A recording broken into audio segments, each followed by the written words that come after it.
Innalillahi wa inna ilaihi rajiun. Kecelakaan maut di depan CBD.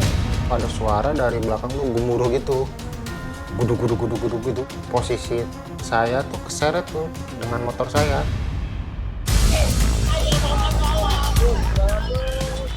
Dia minta tolong. Nggak ada yang bantuin. Cuma ngerekam doang. Gak lama sopir itu tadi datang ke saya sambil menangis dan berteriak histeris lah.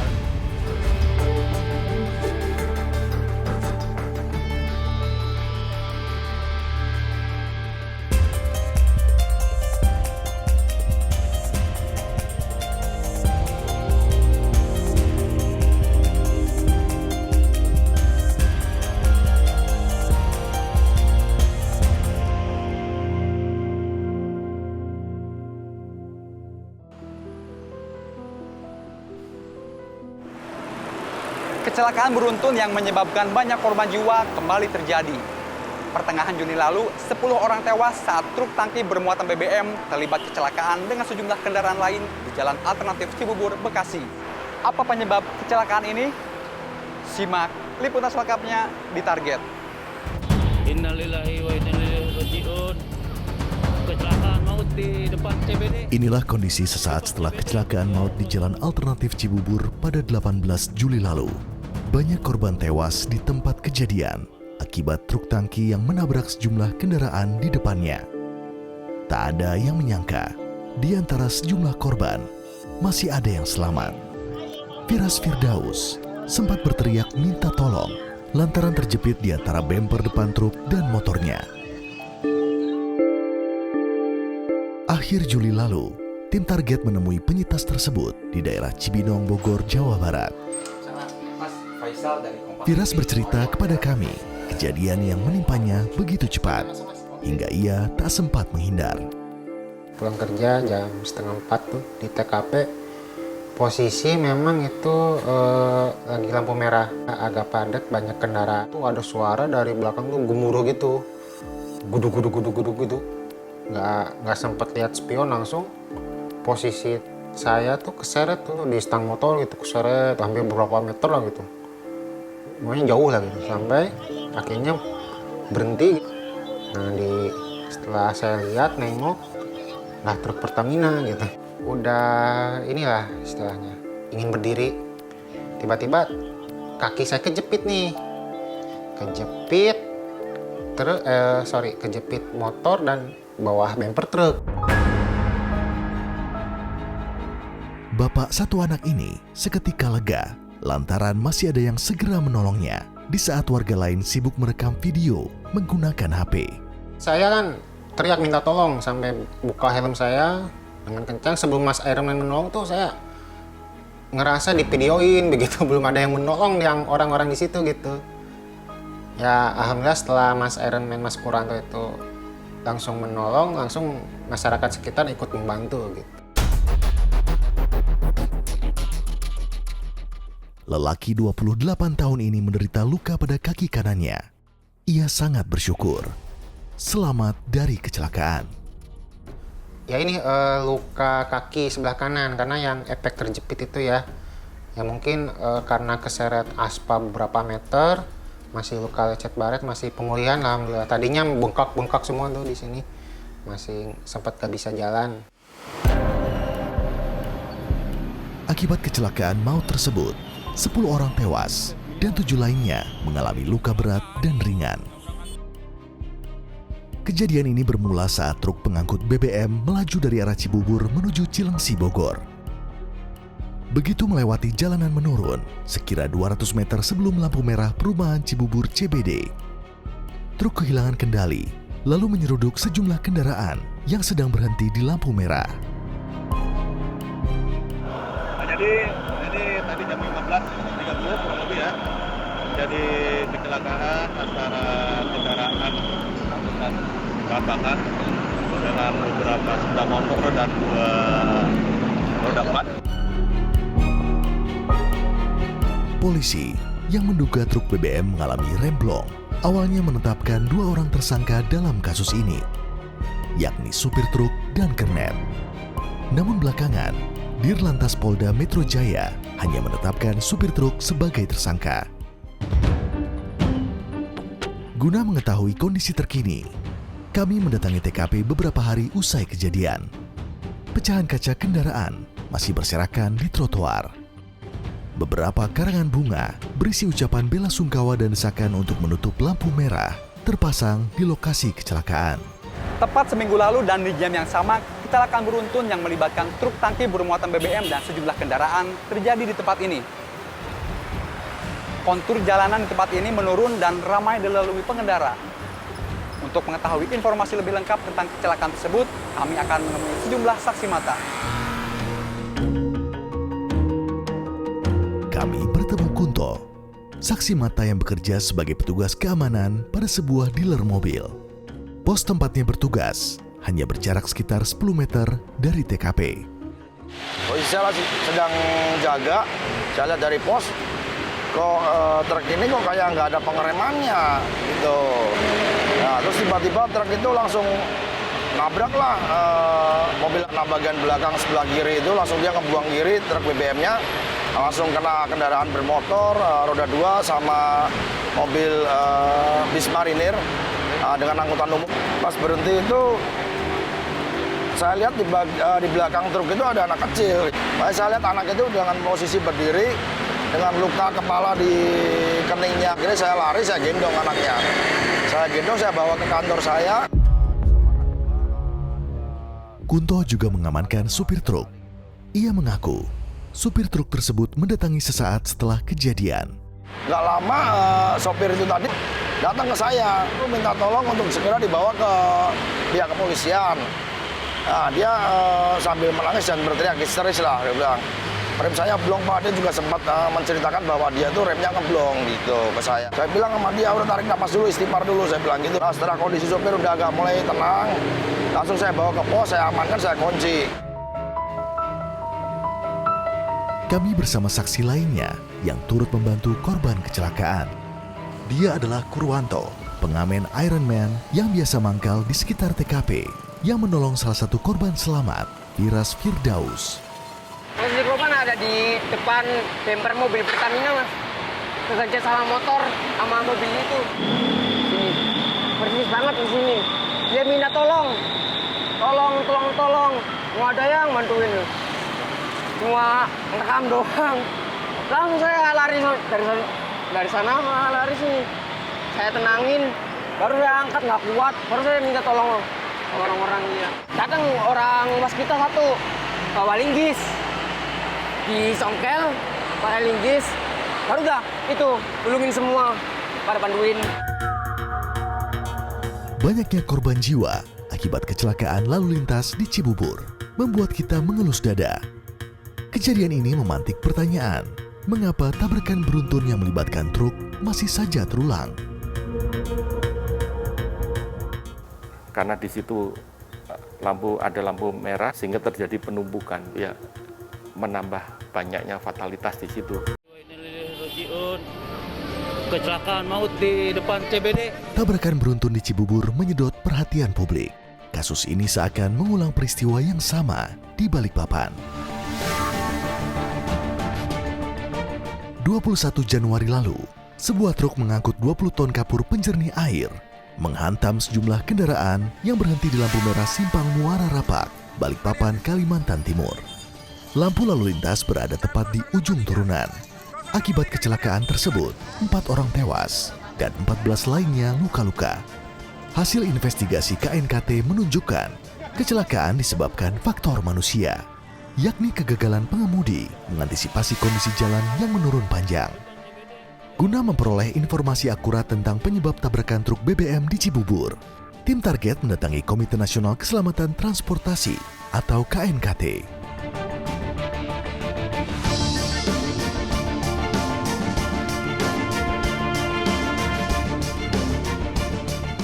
Untuk dugaannya ya mungkin agak sabar dulu ya.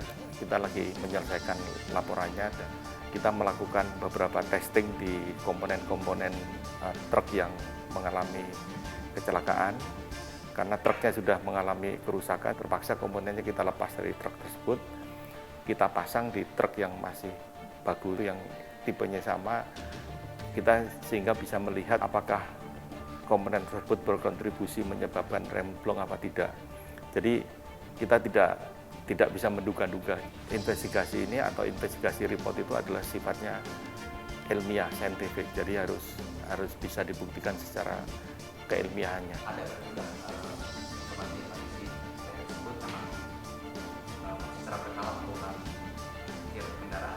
Kendaraannya saja. Iya, ada setiap 6 bulan. Keberadaan lampu lalu lintas di lokasi kejadian dinilai turut menambah angka fatalitas akibat kecelakaan. Rambu lalu lintas semestinya dapat terlihat jelas dalam jarak tertentu. Lampu merah itu harus dari jarak tertentu 600 atau 300 meter sebelumnya harus bisa terlihat oleh kita. Nah itu kan di jalan menurun menikung. Ya kita juga sudah ke sana, hal ini sulit terlihat lampu merahnya dari jarak tertentu. Nah karena di situ ada lampu merah dan kondisinya saat itu mungkin merah ya, sehingga terjadi penumpukan. Ketika terjadi remblong dari truk itu ya menambah banyaknya fatalitas di situ. Itu memang datanya faktual seperti itu. Guna mengetahui secara langsung kondisi jalanan yang dilalui truk tangki BBM tersebut, tim target menelusurinya dari jarak 1 km sebelum lokasi kejadian. Saudara, 1 km menjelang TKP belum terlihat adanya rambu lalu lintas yang menunjukkan bahwa kontur jalan akan menurun. Kami mulai memasuki jalanan menurun, dan di sebelah kiri terlihat rambu lalu lintas yang menunjukkan untuk mengurangi kecepatan. Di depan sana, jalan terlihat menikung ke sebelah kanan dan di depannya terdapat lampu lalu lintas.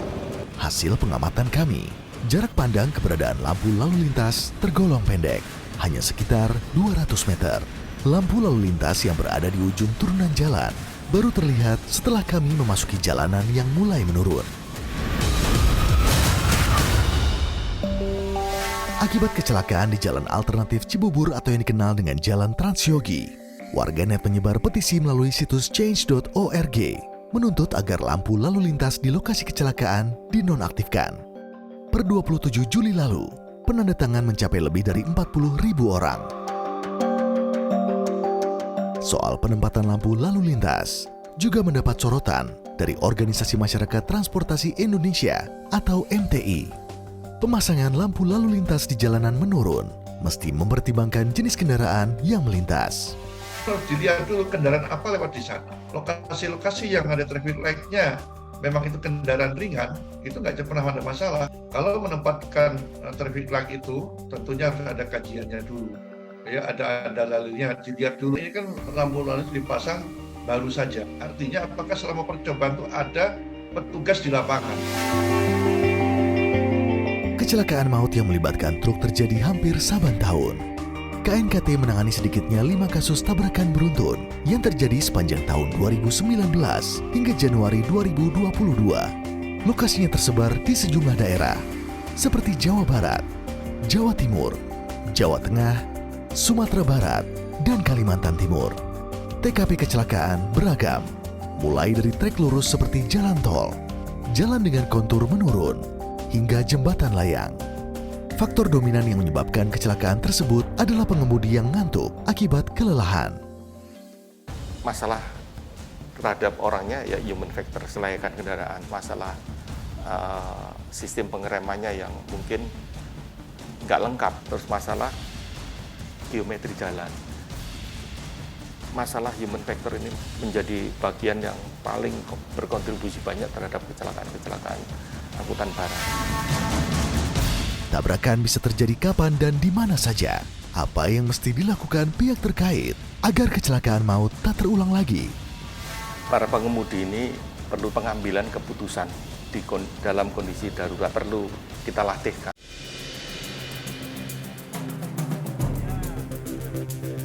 Jika terbukti jadi penyebab kecelakaan, supir dapat dijerat menggunakan Undang-Undang Lalu Lintas dan Angkutan Jalan dengan ancaman penjara 6 tahun.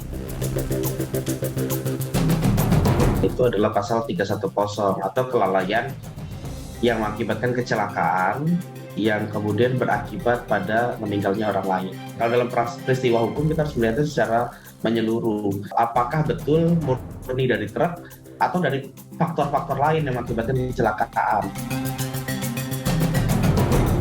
Tak hanya itu, jika pemasangan apil alias alat pemberi isyarat lalu lintas terbukti tidak sesuai ketentuan, maka pihak pengelola apil pun dapat dituntut secara hukum. Pemasangan lampu apil itu juga bisa berakibat pada kecelakaan. Kita bisa melihat pada pasal 359 KUHP, kelalaian yang mengakibatkan meninggalnya orang lain. Walaupun harus melalui studi kelayakan, melalui studi banding dulu, studi sipil dulu, apakah pemasangan lampu apil itu sudah sesuai dengan prinsip-prinsip lalu lintas atau tidak.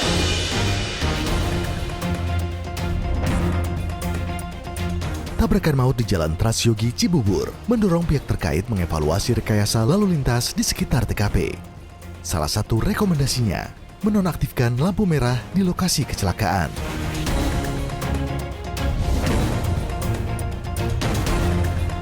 Hasil dari FGD kita tindak lanjut beberapa hari yang lalu menghasilkan ada 8 poin rekomendasi yang harus ditindaklanjuti instansi terkait.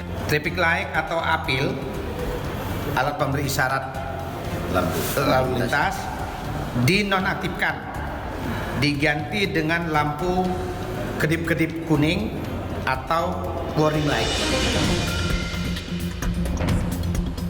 Selama ini, pengawasan terhadap kelaikan truk yang beroperasi di jalan raya dilakukan melalui uji kir. Setiap 6 bulan, kendaraan angkutan penumpang dan barang wajib menjalani uji kir yang diselenggarakan Dinas Perhubungan untuk bisa mengaspal. Semua angkutan umum itu wajib menjalani namanya uji layak kendaraan atau KIR setiap 6 bulan sekali. Tentunya pemeliharaan kondisi kendaraan dilakukan oleh perusahaan. Ini perusahaan BUMN, tentunya mereka harus punya namanya SMK, Sistem Manajemen Keselamatan. Kalau SMK itu ada 10 item yang harus dilakukan, selain dari aturan-aturan untuk mengangkut kendaraan.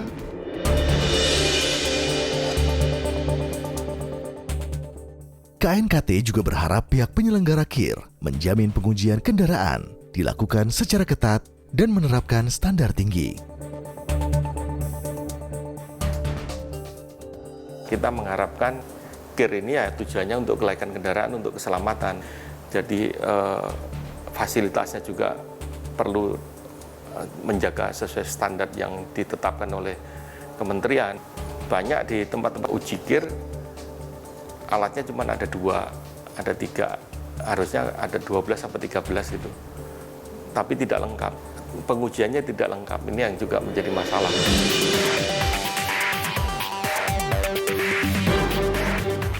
Selain itu, kompetensi pengemudi juga patut menjadi perhatian. Sebab, kemampuan supir saat menghadapi situasi darurat dapat mengurangi fatalitas kecelakaan. Para pengemudi ini perlu ditambahkan pemahaman mengenai pengambilan keputusan dalam kondisi darurat. Kalau saya banting ke kiri katakan, terus ya mobilnya hancur gitu loh. Tapi orang semua selamat. Nah itu yang perlu, bagaimana kita melatih pengambilan keputusan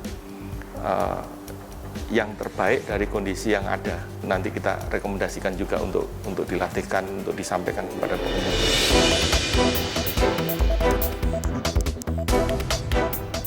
Hingga kini, para korban dan keluarga korban kecelakaan di Cibubur masih berharap mendapatkan ganti rugi yang telah dijanjikan.